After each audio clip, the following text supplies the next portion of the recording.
electricity বা বিদ্যুৎ চেপ্টাৰটোৰ অকণমান এটা কনফিউজিং কুৱেশ্যন হয় এনেকুৱা এটা সাৰ্কিট দিয়া আছে আৰু কোৱা হৈছে যে তলত দিয়া বৰ্তনীটোত বা সেই সাৰ্কিটটোত আমি কি কৰিব লাগে এমিটাৰত প্ৰবাহৰ পৰিমাণ যদি 2 এম্পিয়াৰ হয় তেতিয়াহলে এটো একচুয়ালি হ'ব লাগে কি RL কাৰ মান আমি উলিয়াব লাগে RL ৰ মান কিমান হ'ব এইটো হৈছে RL কি বুলি কৈছে যে in the below circuit if the current reading A is 2 ampere কাৰেন্টটো যদি এই এম্পিয়াৰ এমিটাৰটোৱে যেটো কাৰেন্ট জুখি দিছে হেতু যদি 2 এম্পিয়াৰ হয় তেতিয়াহলে RL ৰ মান কিমান হ'ব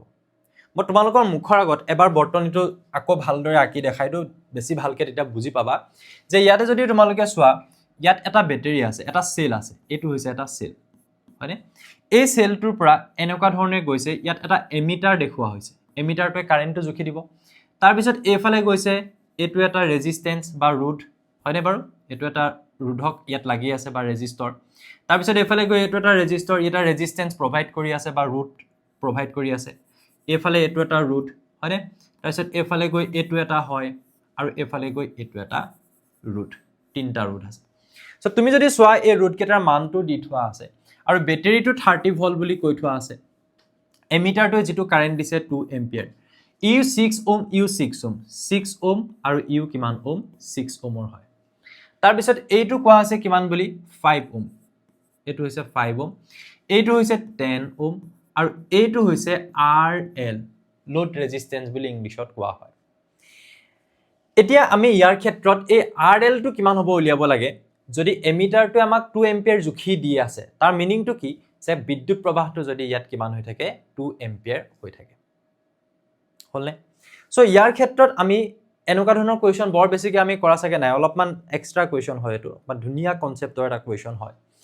তো মই মাথা কি মাৰিম মই প্ৰথমতে হেতু তোমালোকক কৈলো হা তাৰ পিছত আমি ডাইৰেক্টলি সলভ কৰিম মই এটোৱে মাথা মাৰিম যে ইয়াত 5 10 RL এই তিনিটা ৰেজিস্ট্যান্স বা তিনিটা ৰোধ কেনেকে আছে সমান্তৰাল সজ্জাত আছে তুমি যদি চোৱা এফালে তুমি যদি সেলটো এনেকে কনসিডাৰ কৰি লৈছা বা এই কুকটো বা বেটাৰীটো তেতিয়াহলে ইয়াৰ পৰা তুমি ইয়াক চোৱা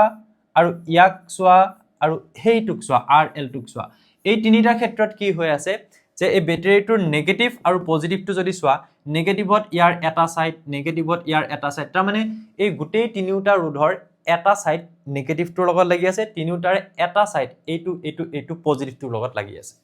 এটুকটো আমি প্যাৰেলেল বা সমান্তৰাল সজ্জা বুলি কওঁ গতিকে এহেতি আছে সমান্তৰাল সজ্জা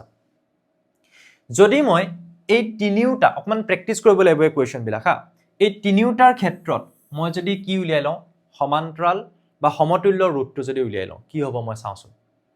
এইটো সাৰ্কিট মই সাকে এটা মোহাই দিব পাৰো হয়নে বাৰু সো ইয়াৰ পৰাই যাওঁ মই কি কৰিম বুলি কৈছো এই তিনিটাৰ ক্ষেত্ৰত সমতুল্য ৰোধটো উলিয়াম হা কি কৰিম চাবা সমাধান বা সলিউশন কি কৰিম 5 ohm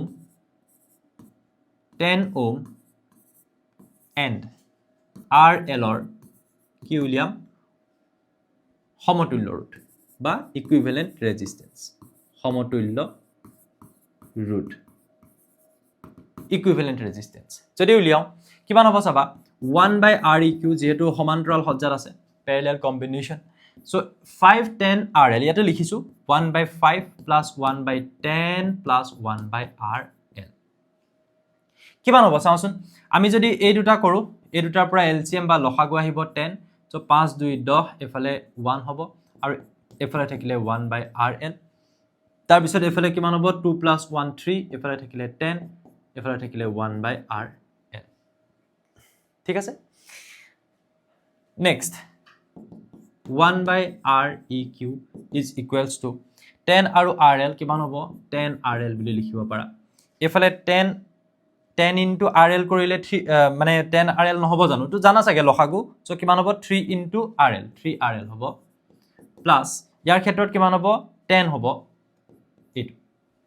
তেতিয়া হলে আমি এহেতৰ ইকুইভ্যালেন্ট বা সমতুল্য ৰোধ কিমান পালো উল্টাই দিয়া এবাৰ 10 RL by 3 RL plus 10 ভয় না খাবা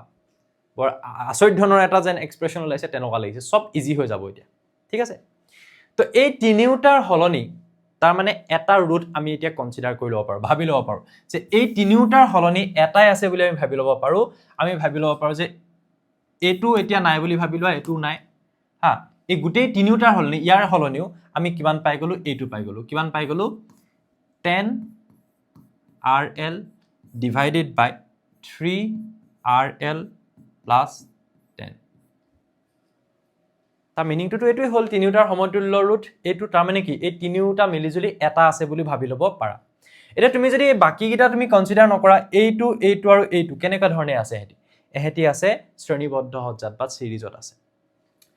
এখিনলৈকে আমি বুজিলো তেতিয়া হলে আমি যদি গোটেই বৰ্তনীটোৰ সমতুল্য ৰুট উলিয়াও এটাকে মুঠ সমতুল্য ৰুট গোটেই বৰ্তনীটোৰ আমি যদি ইকুইভ্যালেন্ট ৰেজিস্ট্যান্স বা সমতুল্য ৰুট যদি উলিয়াও REQ ড্যাশ বুলি এটো দি দিয়া আগৰটো REQ দিছিল কিমান হ'ব 6 plus A2 plus A2 হয়নে এনেকুৱা ধৰণে নাই জানো ইয়াতে 6 ওম এটা আছে এফালে A2 আছে এফালে A2 আছে আৰু আহি প্লান ইয়াত এমিটাৰটো আছে ইয়াতে বেটাৰীটো আছে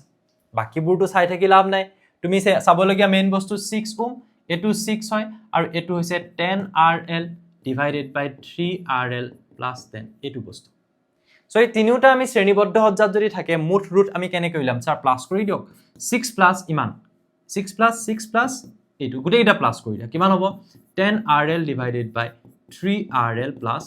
10 হ'ব তাৰ পিছত কি হ'ব REQ dash এফালে 6 plus 6 12 হৈ গল এফালে 10 RL divided by 3 RL plus 10 লিখিবা ওকে এটা তোমালোকে জানা যায় V is equals to IR এটা এই গোটেই বৰ্তনীটোৰ ক্ষেত্ৰত এই গোটেই বৰ্তনীটোৰ এইগিটাৰ হলনি এই তিনিটাৰ হলনি আমি এটো লিখি ললো সিম্পল কৰি ললো এতিয়া এই গোটেই বৰ্তনীটোৰ ক্ষেত্ৰত V মান হৈছে 3 ভোল্ট 30 ভোল্ট আৰু I মান হৈছে ইয়াত এমিটাৰটোৱে যেটো দিছে তাৰ মানে কিমান হয় 2 এম্পিয়াৰ ইয়াত দুটা বস্তু তোমালোকে গম পাই আছা এটা হৈছে কি যে I হৈছে 2 এম্পিয়াৰ V হৈছে 30 ভোল্ট তেটা তুমি ইয়াৰ ৰুটটো কিমান হ'ব এই তিনিওটা মিলি যদি ৰুটটো কিমান হ'ব কেনেকৈ উলিয়াবা কিন্তু এই I টো গোটেই বৰ্তনীটোৰ কাৰেন্ট এই V টো গোটেই বৰ্তনীটোৰ বিভৱ ভেদ গতিকে তুমি যদি ওহমছ ল লগোৱা V is equals to IR তাৰ পৰা তুমি R is equals to কিমান লিখিবা V by I লিখিবা নে নিলিখা এই বস্তুটো ইয়াতে লিখিবা যে V by I এই গোটেইটোৰ সমতুল্য ৰুটটো মানে বেলেগ কোনো মুঠ ৰুট কেনে হ'ব মুঠ বিভৱ ভেদ ডিভাইডেড বাই মুঠ বিদ্যুৎ প্ৰবাহ এটো কোৰ পৰা আহিছে ওহমছ ল is equals to এটো একে ধৰণে লিখি যোৱা একো চেঞ্জ কৰিব নালাগে ইয়াতে এফালে থাকিলে 3RL plus 10 হৈ গল তোমাক উলিয়াবলৈ কৈছিলে RL ন তুমি উলিয়াই দিবা এটা চোৱা তোমাৰ RL ওলাই গল চোৱা এফালে V মান তুমি জানা 30 ভোল্ট আৰু I মান তুমি দেখিছা 2 এম্পিয়াৰ এফালে কি থাকিলে 12 plus কিমান হল 10RL divided by 3RL plus 10 অকনমান এডভান্স লেভেলৰ কোৱেশ্চন হয় at least তোমালোকে ইজি ডায়াগ্ৰাম বিলাকত পাৰিব লাগিব তেতিয়া এটো ফটককে বুজি পাবা নহলে দুবাৰ চাইলে বুজি পাই যাবা সো 30 by 2 কৰিলে এফালে 15 হল এফালে 12 হল এফালে 10RL divided by 3RL plus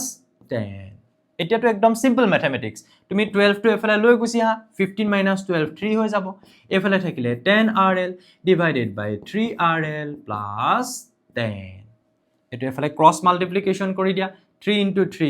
9RL 3 into 10 30 এফালে থাকি গল 10RL বিন্দা চলাই যাব এটা চাই থাকা তাৰ পিছত কি কৰিবা তাৰ পিছত এফালে স্যাৰ আমি লৈ দিম 10RL বা 9RL টো ইফালে লৈ যোৱা এফালে 30 থাকি গল এফালে 9RL টো যদি ইফালে গুছি যায় 10 minus 9 1 গতিকে RL ৰ ভ্যালু কিমান হৈ গুছি গল that is অৰ্থাৎ RL টো কিমান হল 30 ওম যেটো ৰুটৰ কথা কৈছে ওমত আহিব গতিকে এটো কিমান হ'ব 30 ওম কেনেকৈ উলিয়ালো একদম ম্যাথমেটিক্যালি আমি উলিয়াইছো এই তিনটাৰ সমতুল্য ৰুট তাৰ পিছত এনেকুৱা ধৰণৰ বৰ্তনী এটা আমি ভাবি ললো এইটো আৰু এইটো সমতুল্য ৰুট উলিয়াতে আমি এইটো পালো নহয় এইটো টোটাল কৰি দিলে মুঠ ৰুট পাই যাম তাত ওহমছ ল আমি ব্যৱহাৰ কৰিম V is equals to IR আৰু তাত V দি থোৱা আছে 30 I দি থোৱা আছে 2 একদম ধুনিয়াকে তোমালোকে ম্যাথমেটিক্যালি ইয়াত RL ৰ মানটো পাই যাবা সো এনেকুৱা কোৱেশ্চন দেখিলে বৰ ভয় খাবলগীয়া কথা নাই অকমান খালি প্ৰেক্টিস ৰাখিবা